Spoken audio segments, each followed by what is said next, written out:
Halo Juragan, ya di edisi video kali ini kami akan buka sesi request 5 saham yang ingin dianalisa untuk minggu depan, sebagaimana yang sudah kami posting di Stockbit siang tadi ya. Ini jadi kita akan coba bantu analisa request teman-teman untuk saham tertentu ya dari berdasarkan fundamentalnya, kemudian chartingnya, grafiknya, dan juga trading plan-nya seperti apa, gitu ya.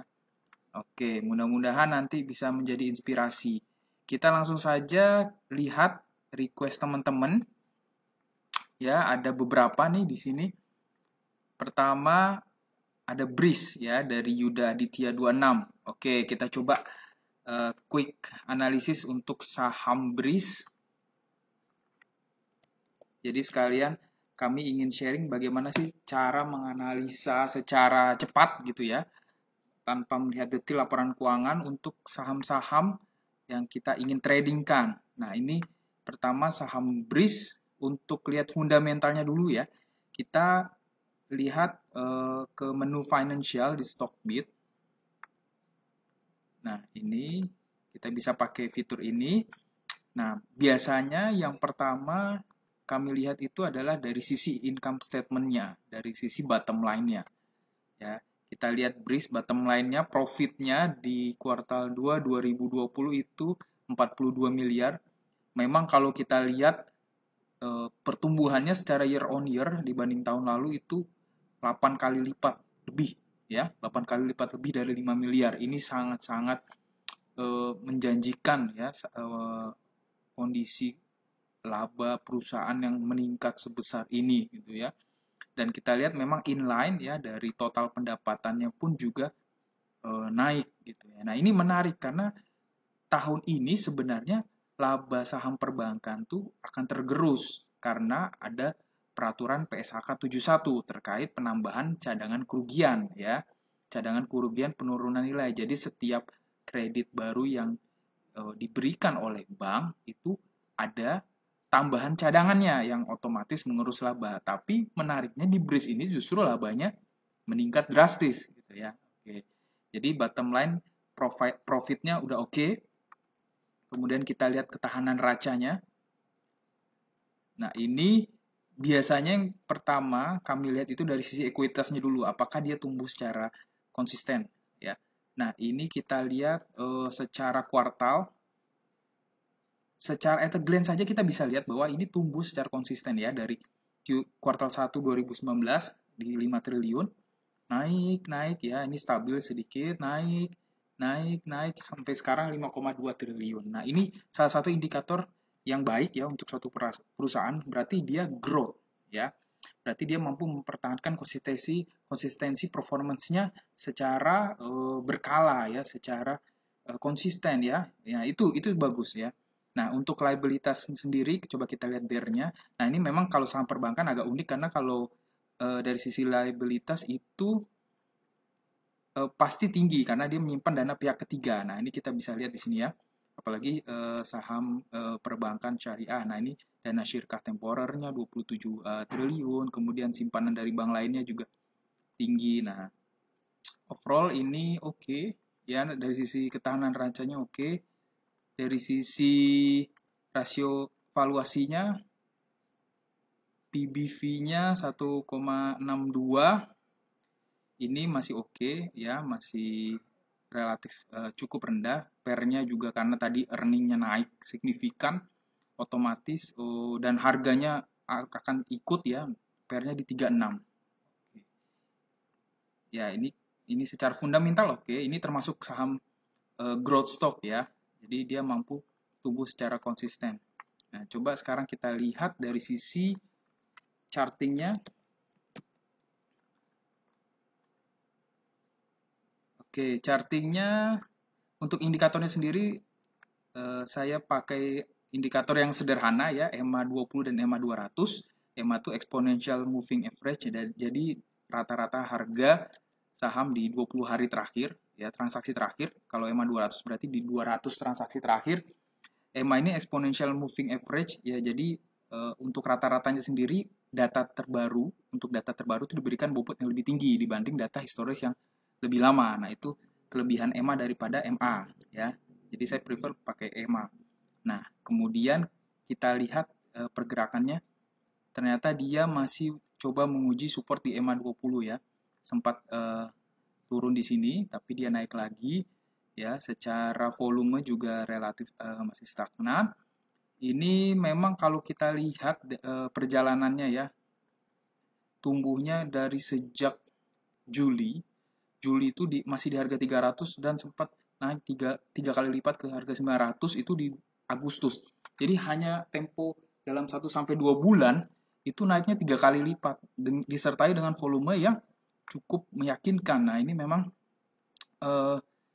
menarik ya, sangat menarik untuk saham growth stock. Berarti ini turnaround-nya, momentumnya pas di bulan Juli. Nah, kalau teman-teman misalkan baru masuk ya, baru mau masuk di sini di minggu depan misalkan, saran kami sih tunggu dulu sampai konfirmasi. Jadi kalau memang minggu depan dia ada volume yang naik, volume yang tinggi seperti ini ya, candle yang hijau ini, kemudian dia akhirnya naik di atas EMA 20-nya, nah itu berarti teman-teman bisa mulai masuk, tapi tentunya tidak langsung all in ya, bertahap. Biasanya saya 3 kali untuk target sesuai budget 3 kali. Tapi kalau misalkan dia koreksi di bawah EMA 20, lebih baik teman-teman tunggu sampai sahamnya sideways ya.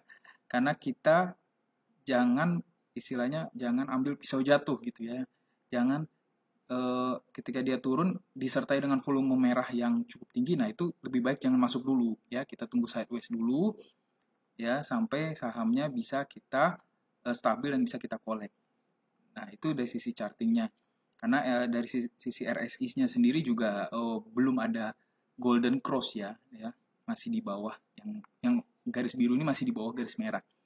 Kemudian at a glance kita lihat dari sisi pergerakan akumulasi bandarnya ya, sebagai clue saja ya.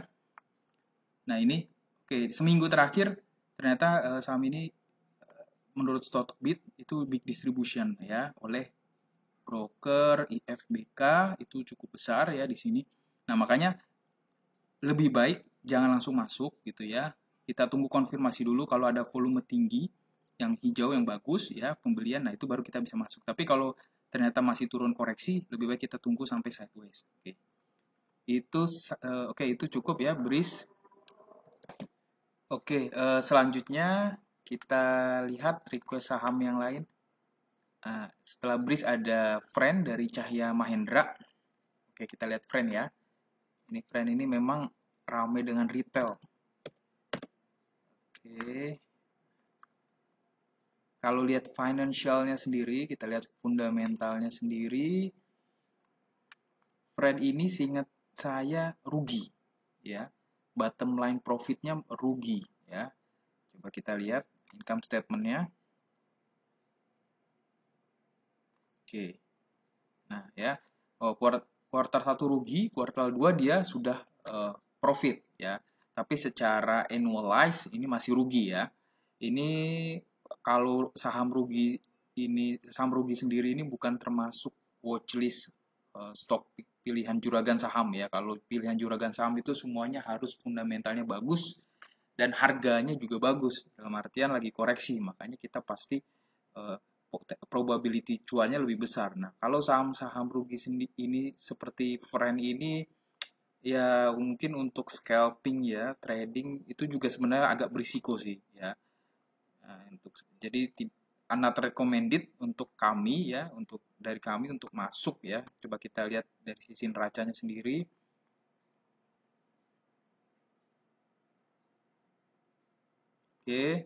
Friend untuk neracanya sendiri, ekuitasnya secara kuartalan cukup fluktuatif ya, naik turun ya 11. Nah, ini kalau kita lihat di sini fitur Stockbit juga cukup bagus ya, ada trennya. Sebentar, kita tunggu. Ya sudah, kita lihat saja di sini secara trennya memang bukan termasuk growth stock lah ya. Jadi dia volatile ya. liabilities jangka pendeknya 7,3 triliun, sangat besar. Ya, kalau kita bandingkan dengan aset kasnya yang lancar itu hanya 349 miliar. Ini sangat berisiko untuk pilot ya. Kalau dia tidak bisa memenuhi liabilitas jangka pendeknya ya. Nah, ini sangat berisiko sih kalau kita lihat. Ya, yang besar di total utang usaha ya. Oke. Ya, tidak bagus fundamentalnya, friend. Ya, PBV-nya 1,84. Coba kita lihat dari sisi chartingnya. Chartingnya sendiri sudah menembus EMA 20, ya, berada di bawah EMA 20 sudah cukup lama. Dari sejak Agustus di sini ya, ketika saham ini didistribusi besar-besaran oleh, seingat saya, broker namanya kodenya DR ya. Nah, di sini terus turun ya, belum sanggup menembus lagi EMA 20-nya. Jadi di sini juga stok RSI-nya dead cross. Nah, volumenya juga. Jadi sebenarnya friend ini tidak recommended untuk baik di invest atau di trading kan ya. Coba kita lihat dari sisi bandarnya sendiri. Nah, ini juga seminggu kemarin distribusinya sangat tinggi ya menurut data Stockbit ini oleh BK dan CC ya. Jadi trading plan saya, rekomendasi dari juragan saham itu lebih baik dihindari. Kalau teman-teman yang sudah keburu nyemplung di sini, keburu ada barang, bisa manfaatkan nanti misalkan di minggu depan ada technical rebound ya, mudah-mudahan ada technical rebound naik sedikit, atau ketika IHSG lagi bullish, nah itu manfaatkan untuk sell on strength ya, walaupun CL tapi lebih baik keluar dan kita pilih saham lain yang lebih baik ya, dibanding friend. Oke, itu friend saya rasa cukup. Kemudian selanjutnya Jemas, oke, RALS coba saya screening sedikit ya. Nanti saya usahakan ada lintas sektor ya, jadi coveragenya bisa lengkap. Coba kita lihat Medco ada 2. Oke, coba kita Medco dulu ya. Medco saham oil. Nah, ini menarik juga sebenarnya, kemarin baru right issue ya. Baru right issue seminggu kemarin dan sudah berakhir. Harga setelah right issue di 430. Ya, 430. Nah, ini kita lihat financialnya sedikit, quick observation. Dari sisi aset dulu ya, aset dulu coba kita lihat.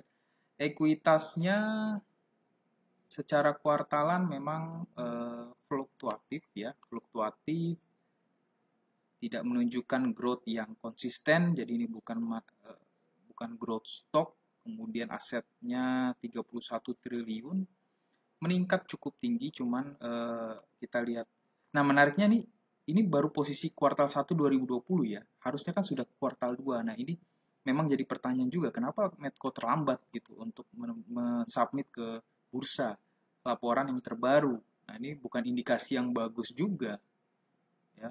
Kalau kita lihat struktur, balik lagi ya, struktur liabilitasnya ini paling penting ya, karena ini potensi pilot atau tidaknya perusahaan ya dari ini, liabilitas jangka pendek, apakah dia mampu memenuhi kewajibannya. Nah, ini 11 triliun, sangat besar. Jangka panjangnya 701 triliun. Jadi wow, cukup besar. Total aset lancarnya hanya 31 triliun. Jadi untuk mengcover seluruh liabilitas sebenarnya dia tidak cukup ya dari aset lancarnya. Dia harus cover dari total dari aset tidak lancarnya. Kalau kita bandingkan dengan mungkin sebelum kita bandingkan dengan perusahaan lain ya yang related oil, kita lihat dulu income statement-nya.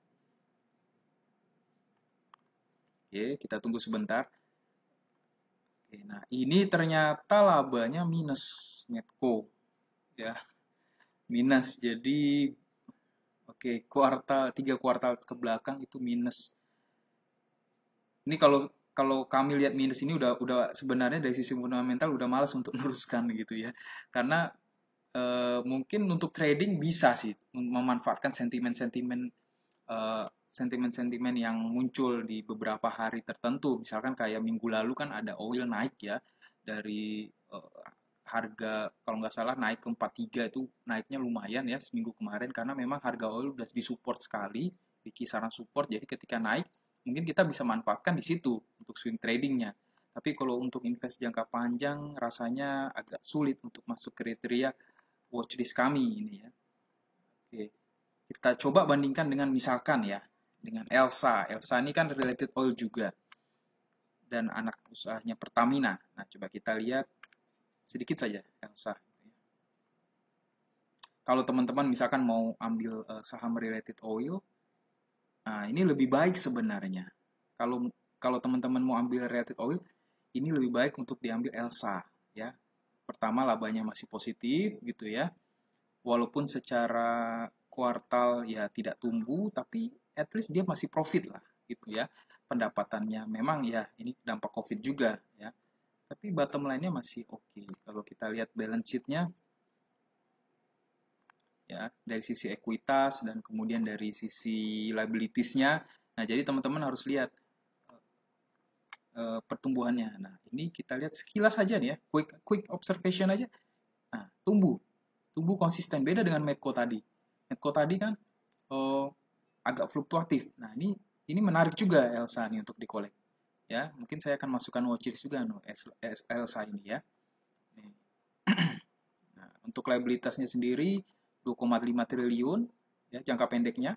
Lihat aset lancarnya 3,3 triliun. Jadi in case dia butuh untuk melunasi liabilitiesnya jangka pendek dalam suatu waktu, dia bisa langsung cover dengan aset lancarnya ya, kasarnya seperti itu. Jadi masih cukup, beda dengan Medco tadi. Oke, coba kita lihat Medco dari sisi technicalnya, chartingnya. Nah, ini chartingnya. Oke, nah ini masih berada di bawah EMA 20 ya, walaupun sudah rebound sedikit ya di sini. Menarik sih sebenarnya ini, apalagi ada isu kemarin ya. Makanya cocoknya trading plan untuk Medco ini kita masuk dan manfaatkan sentimen-sentimen positif di dalam beberapa momen tertentu gitu. Jadi kayak seperti oil yang misalkan lagi naik gitu ya, karena ini kan related ke commodity oil, kemudian misalkan right issue kemarin gitu ya, corporate action-nya. Jadi kalaupun teman-teman mau masuk nih sebenarnya udah bisa nih ya, udah konfirmasi volumenya juga naik, stochastic RSI-nya juga sudah di atas, sudah golden cross di sini ya. Sebenarnya di sini pun sudah mulai naik. Sebenarnya kalau teman-teman indikator yang paling enak sebenarnya volume ya. Volume itu kalau udah naik ya sudah tinggi disertai dengan golden cross itu sudah bisa masuk ya. Tapi kalau teman-teman baru mau masuk ini masih worth it sih. Tapi ingat jangan langsung HK all in ya. Ya hajar kanan all in. Pakai 3 kali pembelian minimum. Jadi di budgeting misalkan mau budgetnya ada 10 juta ya dibagi 3 gitu ya. Pertama HK, kemudian siap-siap lagi misalkan harganya koreksi turun kita ambil, dan selama misalkan dia masih di bawah EMA 20 di 437 berarti di harga 440 masih oke lah, di supportnya di sini ya. Nah, itu ambil dengan trading plan ya, kami rekomendasikan di target profit 14%. Ya, 14%, stop loss 7% minus ya. Jadi kita harus disiplin untuk Medco ini. Nah, kita lihat ke belakang, 7 hari ke belakang itu memang masih big distribution ya. Nah, ini ya bukan indikasi yang bagus juga. Walaupun volumenya naik, ternyata dia distribusinya masih besar oleh AO, LS, dan sebagainya. Ya, makanya ini cocok untuk swing trading. Jadi kalau teman-teman mau trading plan menarik juga sih. Ini kan habis right issue ya, pasti biasanya harga akan dikerek gitu ya, dikerek dalam waktu dekat. Oke, kemudian kita lanjut. Tadi sudah 3 saham, 2 saham lagi. PTBA ya, coba PTBA ini ada 2. Berarti mungkin teman-teman ada yang punya banyak PTBA. PTBA related call, sebenarnya call menarik, harganya udah disupport ya. Kita Asam 2000, sejak dividen kan turun terus ya, belum naik-naik lagi. Kalau nggak salah di harga dividen dulu, kemudiannya di 2200. Nah, oke, kita cek financialnya dulu ya. Quick check. Oke. Kalau call batu bara sih menarik untuk dikolek ya. Karena karena ini harga call tuh sudah support sekali. Nah, ini kuartal ini juga belum ada nih kuartal 2 2020 entah kenapa. Ya, kalau kita lihat dari sisi ekuitasnya sendiri Ya, cukup konsisten, PTBA bagus. Ya, ini apalagi saham BUMN ya. Nah, ini jadi support dari pemegang saham pasti kuat ya. Ya, menarik, menarik. Ekuitasnya tumbuh dibandingkan dengan liabilitas juga ekuitasnya juga jauh lebih besar ya, 2 kali lipat lebih. Jadi ekuitas dengan liabilitasnya DER-nya ya, DER-nya itu rendah. Kemudian aset lancarnya kita lihat 12 triliun ya, kita cepat saja. Nah, ini liabilitas total liabilitasnya bahkan hanya 7,8 triliun. Bisa di-cover oleh aset lancar ya. Jadi cukup lihat situ, ini kita bisa tahu ya, lihat liabilitas, jangka pendek, aset lancar, ekuitas, sudah bisa tahu kondisi fundamentalnya seperti apa. Tapi kalau teman-teman mau explore ya bisa harus buka laporan keuangan ya. Cuman ini kita quick aja. Nah, kemudian income statement-nya kita lihat bottom line profit-nya, oke, bagus, masih laba ya. Kita dibandingkan ya wajar lah karena call itu 2 tahun terakhir itu memang lagi turun ya, harga call itu semuanya memang impact ke situ, tapi yang penting dia masih laba, itu udah bagus ya. Pendapatan wajar lah turun, itu menyesuaikan lah dengan harga call, harga batubara dunia. Oke, ini menarik, masih masuk kriteria untuk fundamental. Kemudian PTBA dari sisi chartingnya, oke, ini ya. Nah, ini memang masih berusaha menembus EMA 20-nya ya, masih bermain di sini ya. Lihat nih dari bulan Agustus ya, masih bermain di sini, mau menguji, dia belum konfirmasi naik ke atas. Jadi kalau teman-teman mau masuk, sebenarnya harga 2000 sudah support sih. Tapi kalau kita bisa dapat harga koreksi di bawah 2000 itu lebih menarik ya. Jadi saran saya kita masukkan watchlist dulu ya. Kita tunggu harga ini turun ke di bawah 1950 ya. Kalau bisa dapat di bawah 1950 itu oke banget, udah bagus ya. Dengan trading plan tetap ya disesuaikan stop loss dan target profitnya. Kalau ini menurut kami rekomendasinya jangan di target profit, pasang trailing stop ya. Jadi pasang trailing stop itu jadi intinya kalau teman-teman sudah punya floating profit misalkan 5% atau 7%, naikkan stop loss-nya, jangan di minus 7% lagi. Misalkan naikkan stop loss-nya di floating profit 2%, jadi pasti cuan gitu ya. Terus, jadi karena memang potensi call ini sampai akhir tahun ini ada kemungkinan saham-saham related call ini naik seperti ya ITMG, Harum kemarin yang Harum udah naik duluan gitu ya. Kemudian Adaro, nah itu menarik sebenarnya untuk di-collect untuk investasi ya. Nah ini kita lihat, nah apalagi 1 minggu kemarin ada akumulasi yang besar di sini indikatornya ya oleh ZP, IF. Nah menarik untuk di-collect sebenarnya. Jadi trading plan-nya kalau teman-teman bisa dapat minggu depan harga di bawah 1950, hajar aja ya, hajar aja, dan jangan pasang target profit tapi pasang trailing stop ya. Oke, itu untuk PTBA saya rasa cukup. Satu saham lagi, nah ini base mungkin menarik ya, kemarin sempat naik juga minggu lalu. Nah ini base tapi di hari Jumat di ARB ya, dibuat ARB. Base ini menarik kenapa? Karena saham ini under value dengan fundamental yang bagus ya. Beberapa kali Juragan Saham juga sudah post di Stockbit bahwa base ini saham yang menarik ya, saham yang under value. Nah, kalau kita lihat bottom line profitnya memang positif ya. Walaupun secara annualized digabungkan dengan kuartal 1 itu masih negatif ya. Ya, ini karena memang industri kita kan lagi turun ya. Demand juga turun gitu ya, properti, konstruksi. Nah, coba kita lihat secara annual ya untuk lihat exclude dampak COVID-nya. Oke, nah ini naik ya, dari 2017 juga naik, ini sempat turun. Oke, ini memang secara tren bukan termasuk growth stock ya, tidak bisa menghasilkan laba secara konsisten. Tapi yang menarik dari saham base adalah dia under value, sangat-sangat under value. Ya. Nah, ini kita lihat kekuatan racanya, ekuitasnya juga. Nah, kalau ekuitasnya kita lihat tumbuh secara konsisten ya. Nah, ini menariknya di sini ya. Jadi ini bagus juga sebenarnya untuk di-collect ya. Secara annual juga dia naik, quarterly coba kita lihat.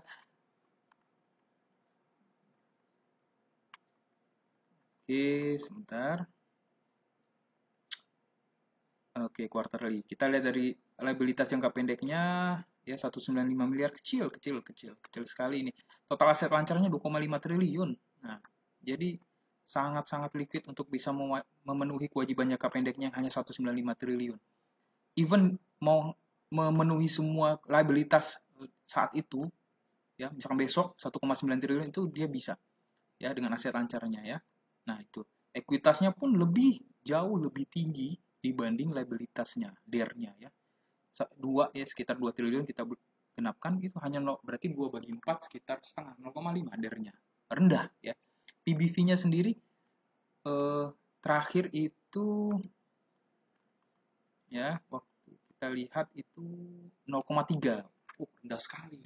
Jadi kita sudah hitung, tim juragan saham sudah hitung itu valuasi base harga wajarnya di 256. Jadi kalau teman-teman masih dapat kesempatan harga di bawah 200, ambil aja ya. Tentunya dengan pembelian yang bertahap. Ya, target profit kita untuk base 250 yang terdekat. Oke, kita lihat chartingnya deh. Biar lebih komprehensif ya. Jadi kita analisa fundamental dan teknikalnya juga.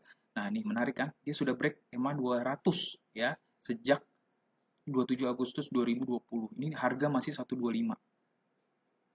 Sorry, 146. Closingnya di 146 ya, waktu dia naik. Nah, ini candle. Ini ya kami kasih tahu teman-teman ya, kalau ada volume naik tinggi ini disertai dengan break EMA 20 atau EMA 60, itu berarti indikasi yang bagus ya. Nah, ini teman-teman bisa mulai ini kalau mau HK bisa di sini. Nah, ini indikator HK yang sebenarnya masih worth it dikejar. Nah, ini kita lihat tuh naik, break sempat menguji ya di level EMA 200-nya.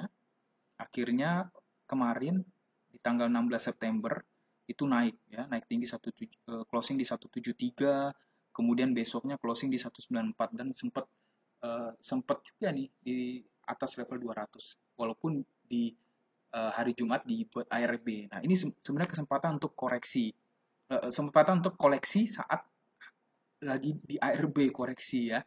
Ini menarik, lihat seminggu kemarin big accumulation ya. Nah, BD ini menarik, ini saham base ini menarik ya. Selain Kija dan Asri, ini termasuk yang menarik untuk dikoleksi ya. Tentunya dengan trading plan ya, tetap dengan trading plan, stop loss di minus 7%. Dan menurut saya ini jangan dibuat target profit, di trailing stop aja ya. Jadi kita dapat potensi memanfaatkan momentum untuk profit setinggi-tingginya, tapi tetap ada guaranteed profitnya, guaranteed cuannya itu di trailing stop itu. Oke. Ya. Oke, saya kira cukup untuk request stok hari ini supaya teman-teman punya gambaran bagaimana sih sebenarnya menganalisa suatu saham ya dari sisi fundamental, dari sisi teknikal, dari sisi bandarmologi kalau yang senang bandarmologi. Jadi sebenarnya tidak sulit ya. At a glance kalau teman-teman sudah punya frameworknya, punya kuncinya ya tadi ya, misalkan dari fundamental sebenarnya tidak cukup hanya bottom line profit atau misalkan tadi ekuitas yang tumbuh secara konsisten atau melihat liabilitasnya, tapi harus dibedah lebih jauh ya. Kalau fundamental itu bicara misalkan ini perusahaan ini siapa yang punya gitu ya, pemegang sahamnya siapa, apakah di repo gitu ya, GCG-nya bagaimana, itu sebenarnya lebih jauh dari situ. Tapi ini kan untuk quick observation aja, dari situ sudah cukup punya gambaran bahwa perusahaan ini sehat atau tidak. Dan dari sisi teknikal sendiri ya banyak sebenarnya, sangat banyak ya metodenya. Cuman teman-teman kalau terlalu rumit biasanya pusing sendiri gitu ya. Ada kan Fibonacci, kemudian ada Elliott, pusing sendiri gitu ya. Mending kita cari yang konfirmasi yang valid itu sebenarnya volume itu cukup ya. Volume itu cukup. Jadi kalau ada volume tinggi ya, besar, candle hijau besar tinggi itu sebenarnya udah menandakan bahwa saham ini akan dikerek naik. Apalagi ditambah dengan konfirmasi dia break di EMA ya, moving average misalkan di 20, 60 atau bahkan 200. Nah, itu lebih baik lagi seperti saham base ini yang sudah break EMA di 200. Oke, teman-teman, terima kasih sudah menyaksikan ya sesi request topik untuk persiapan trading minggu depan. Semoga kita bisa buka lagi sesi konsultasi.